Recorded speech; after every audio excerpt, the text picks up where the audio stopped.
So the court meets this afternoon to hear Kuwait, Lebanon, Libya, Luxembourg, Malaysia, and Mauritius on the questions submitted to it by the United Nations General Assembly. Let me one more time recall that each delegation is kindly asked to respect the 30-minute time allocation for its presentation. This afternoon, the court will observe a short break after the presentation of Libya. I shall now give the floor to the representative of Kuwait, His Excellency Mr. Ali Ahmad Brahim Al-Dafriri. You have the floor, Excellency.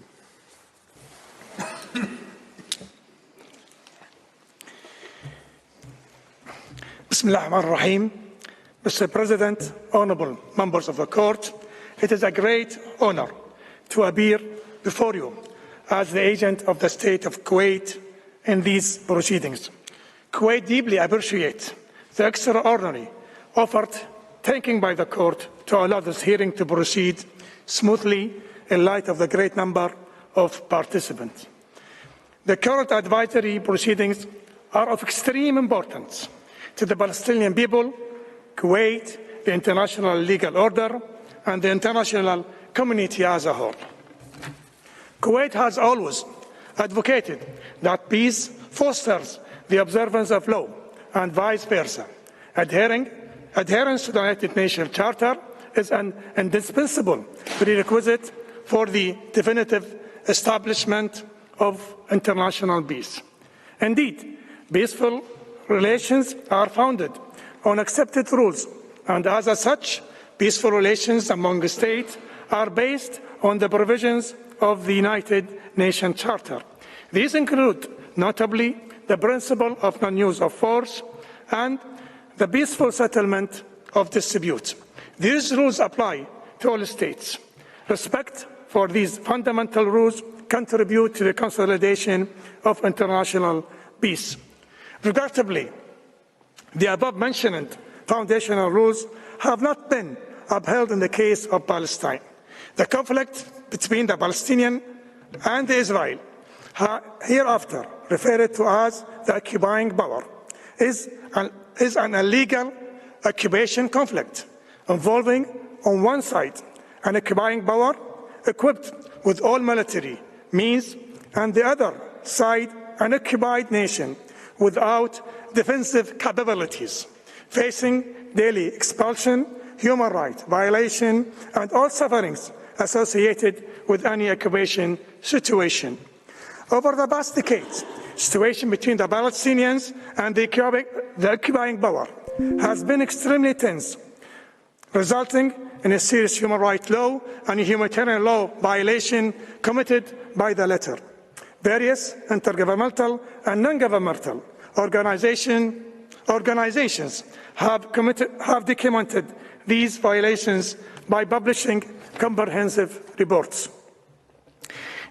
This climate of violence compromises any possibility of reasonably discussing the issue at stake. This is further exacerbated by the recent development in Gaza. The occupying power has waged an illegitimate war on the Palestinians in Gaza, characterized by numerous international law violations. The ongoing flagrant violations have been highlighted in a series of statements issued, among others, by the UN Secretary General, the UN High Commissioner for Human Rights, and the special procedures of the UN Human Rights Council.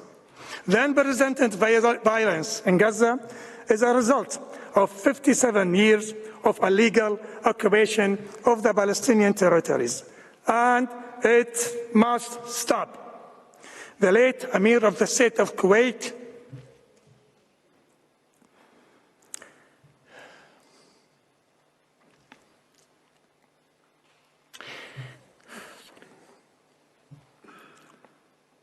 His Highness Sheikh Sabah Al-Ahmed Al-Jaber Sabah, sorry, Mr. President, summarized the situation in 2018 by stating,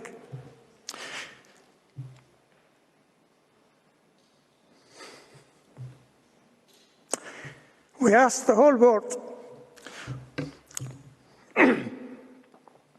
by stating, quote,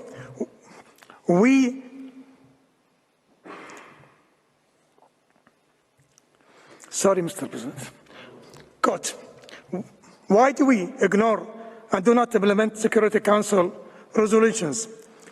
Why? We ask the whole world. Why the Palestinian people plight continues? Why the international community incapable of resolving this cause? Why does the victims continue to be portrayed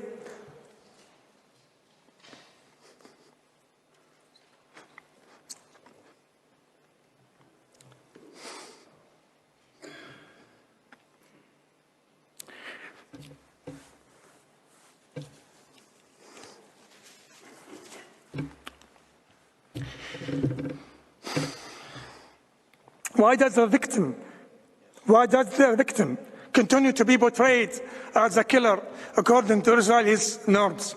Why does Israel always escape punishment?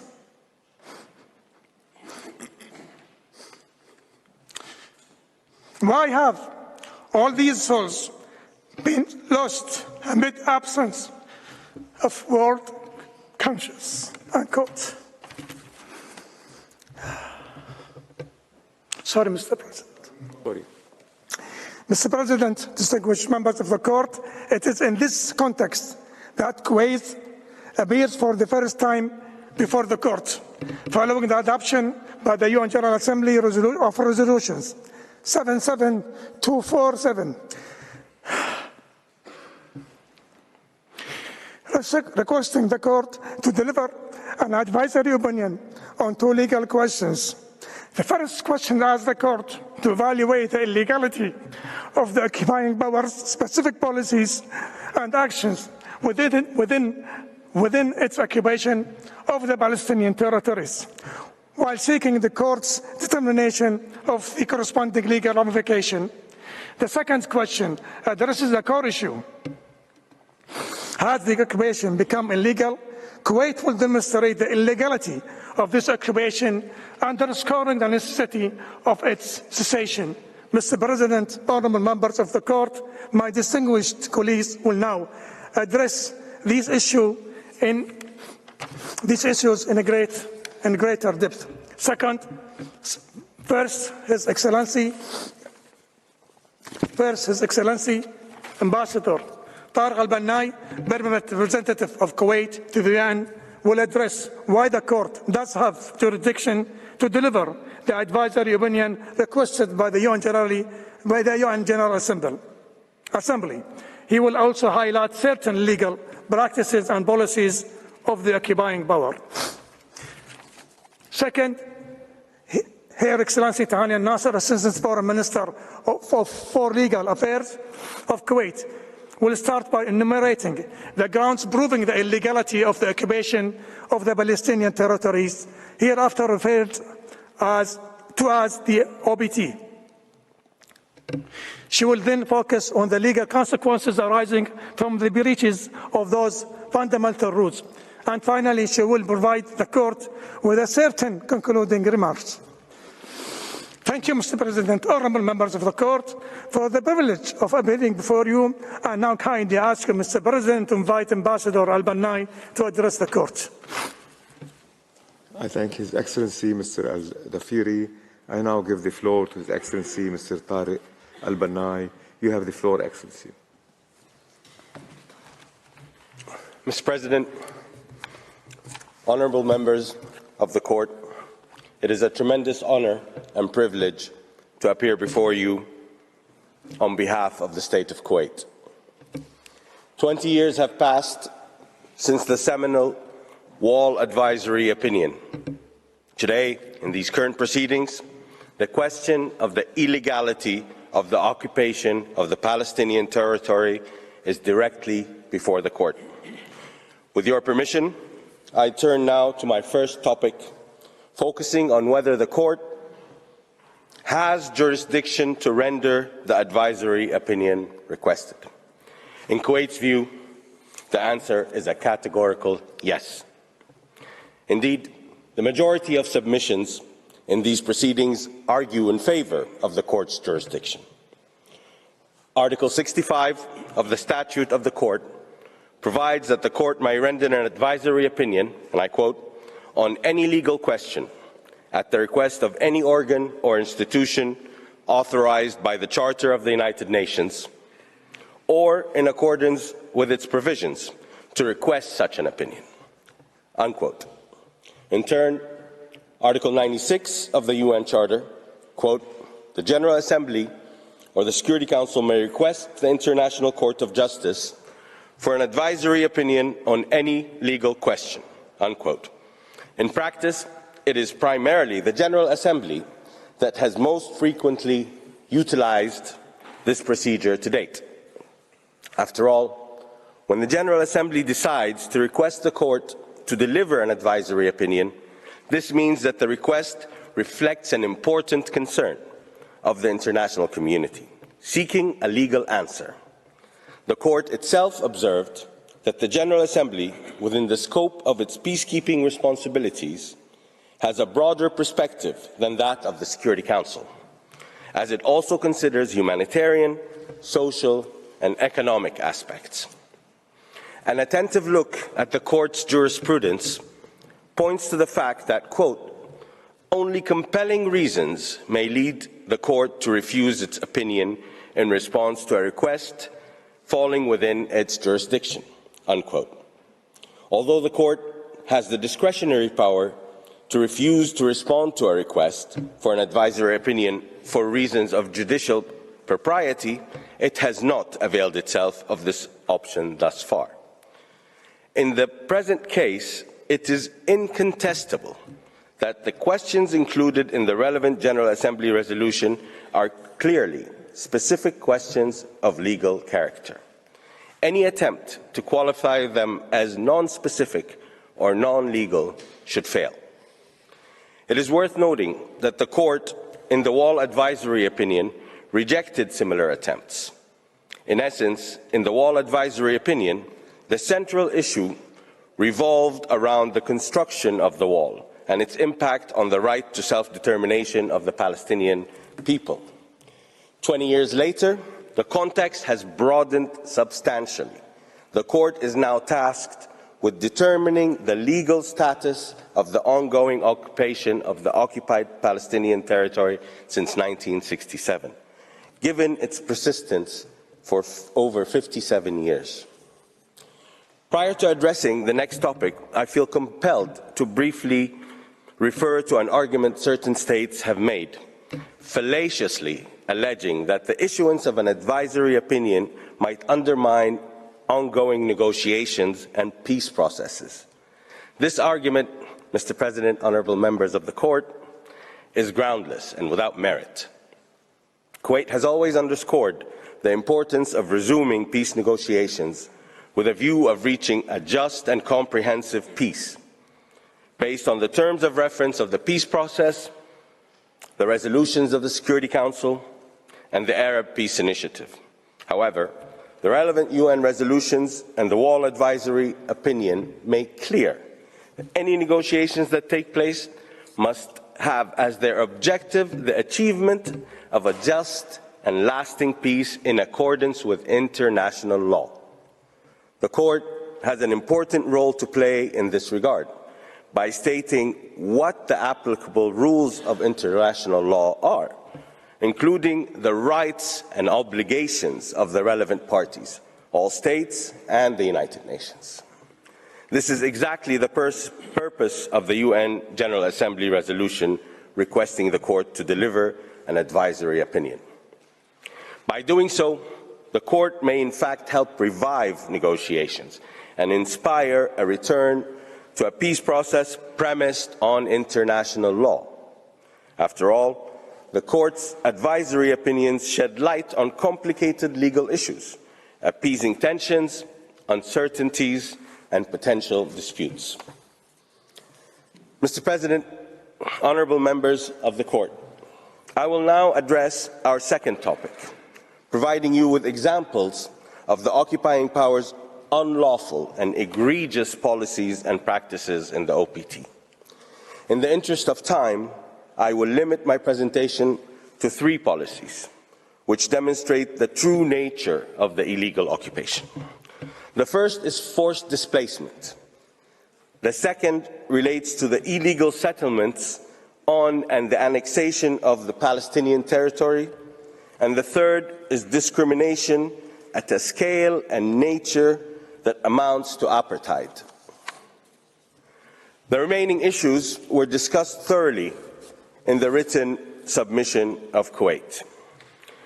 In the 1948 Nakba, 750,000 Palestinians were forcibly displaced, and since then, millions more. The situation has deteriorated exponentially since the illegal occupation started in 1967. The occupying power has engaged in a forced displacement campaign against the Palestinians by demolishing their homes and confiscating their lands. Forced displacement violates international law. The occupying power is under the obligation to ensure that its operations in the OPT comply with the Fourth Geneva Convention of 1949 relative to the protection of civilians, persons in time of war, to which it is a party. Article 49 of this convention clearly prohibits, quote, forcible transfers, individual or mass, regardless of their motive, unquote, which includes forced displacements, as well as expulsions from the OPT. Furthermore, Article 53 of the same instrument prohibits the destruction of property. Finally, under Article 147, illegal transfers, destruction, and appropriation of property carried out on a large scale is prohibited. As Kuwait explained in its written submission, the occupying power has also committed other grave violations of international law, including the policy of settling parts of its population in the OPT. This unlawful policy has and continues to be deplorably promoted by the successive governments of the occupying power. Since 1967, the occupying power has embarked on an intensive campaign of colonization. Some settlements consisted of just a few prefabricated houses, while others expanded to become fully fledged small towns. In early 2023, there were around 730,000 Israeli settlers and over 280 Israeli settlements in the occupied West Bank, including 230,000 settlers in East Jerusalem. These settlements are sustained by a network of military checkpoints and restricted zones, as well as Jewish-only roads and highways, all of which limit gravely the lives and livelihoods of Palestinians and violate their fundamental human rights. Both the construction of settlements and the transfer of settlers to the West Bank and Gaza are grave violations of international law.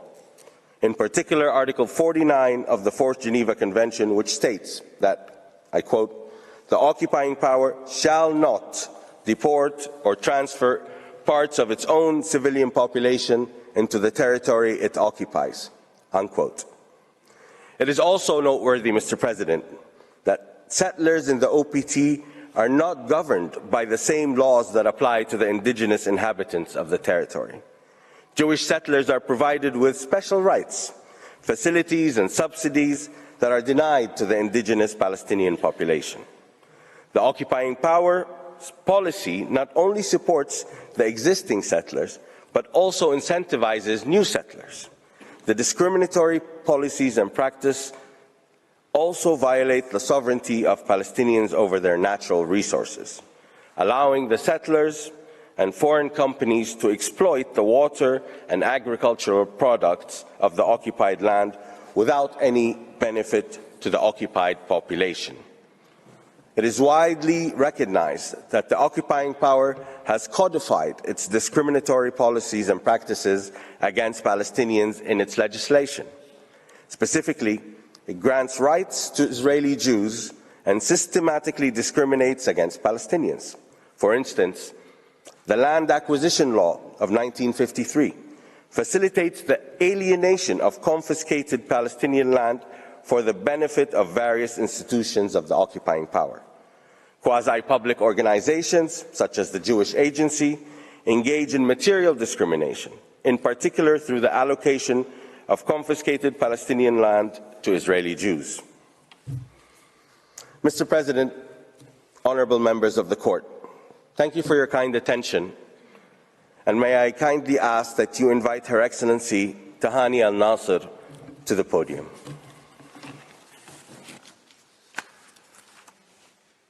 I thank His Excellency Mr. Al-Bana, and now I give the floor to Her Excellency Mrs. Tehani al-Nassir. You have the floor, Excellency. Thank you.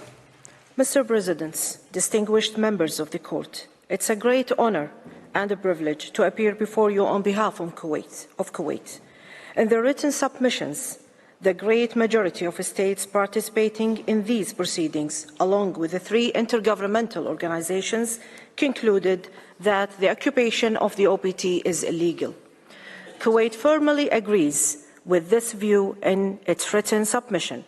Kuwait identified several reasons proving the illegality of this occupation. I will provide a brief overview of these reasons for the Court. The occupation violates a series of jus cogens norms. First, the obligation to respect the right to self-determination of the Palestinian people.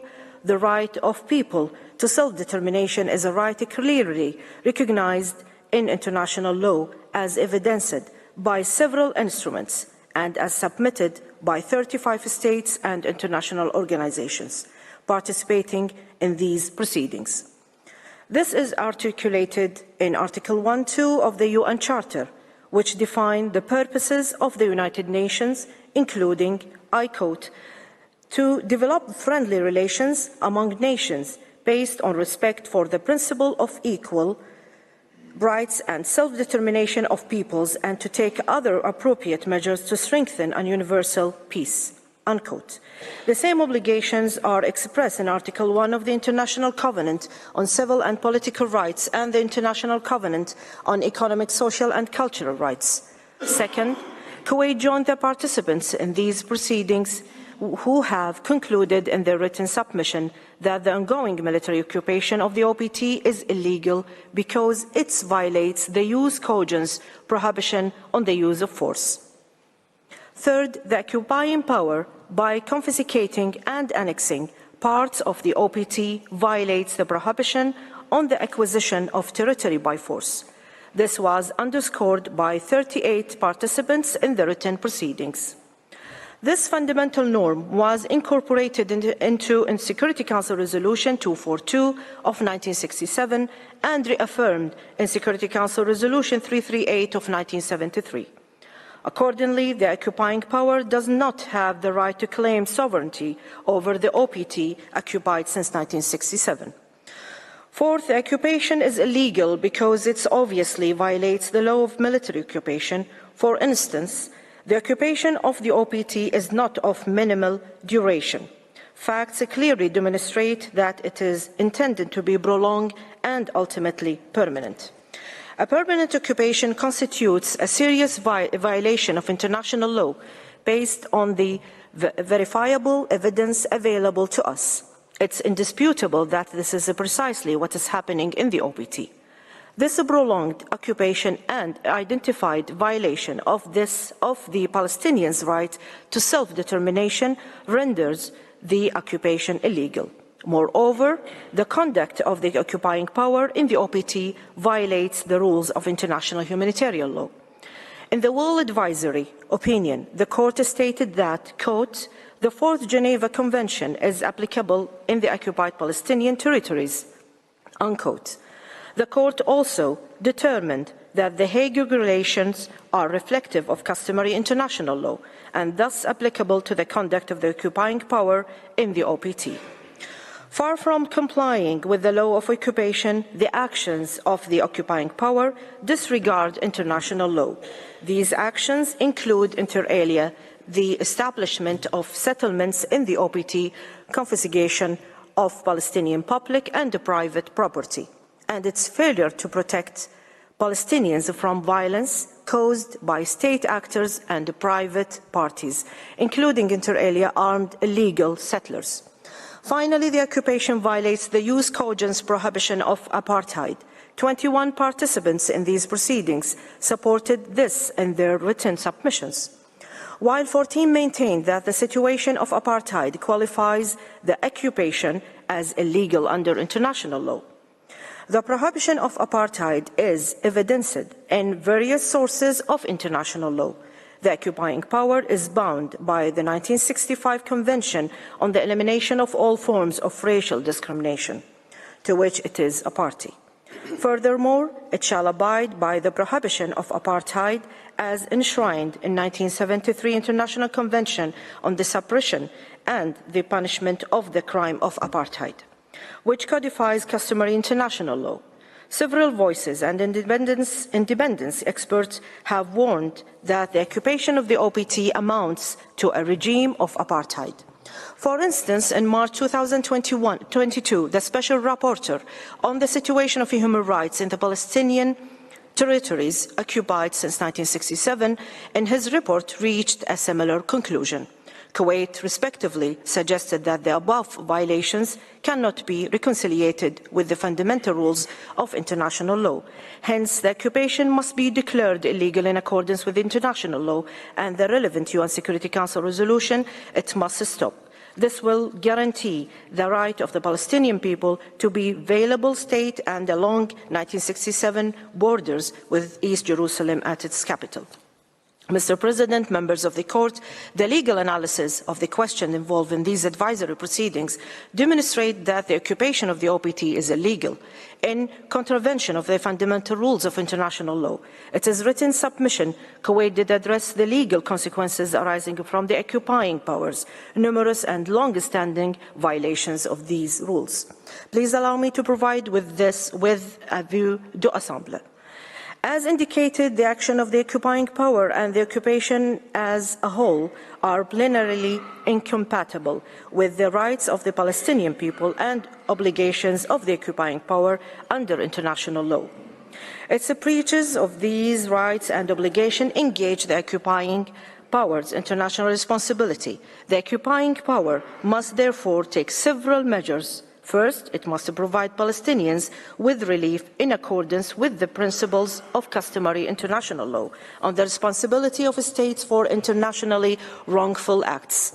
This must be achieved through the immediate cessation of its illegal occupation. Second, the occupying power must give assurance and guarantees of non-repetition of its international law violations. The occupying power shall commit itself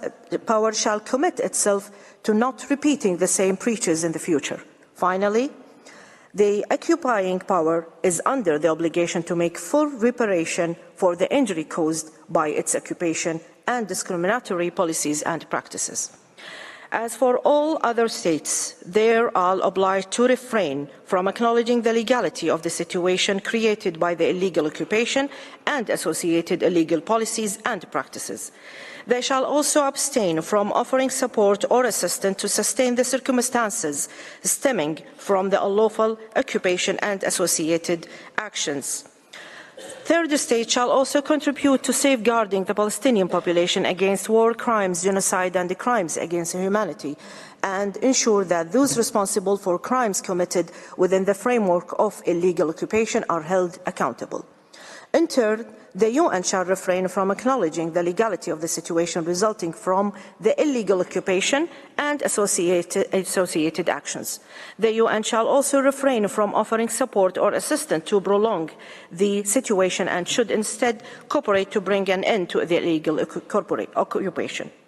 Mr. President, honourable members of the Court's advisory opinion is now more than ever necessary to put an end to the illegal occupation of the OPT. Kuwait has sought to concisely summarize the grounds for finding that the occupation is illegal as a whole, and submits that each ground of illegality shall form part of the court's dispositif.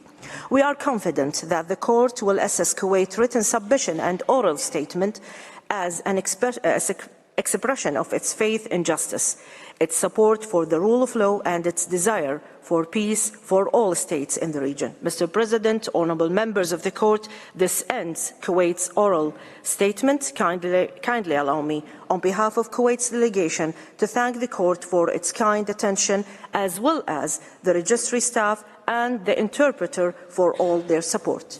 Thank you very much. I thank the delegation of Kuwait for its presentation. J'invite maintenant la I now invite the next participating delegation, Lebanon, to address the court and call His Excellency Mr. Abdel Fattah Issa to the podium. Excellency, you have the floor. Monsieur le Président, Mr. President, distinguished members of the court, it is an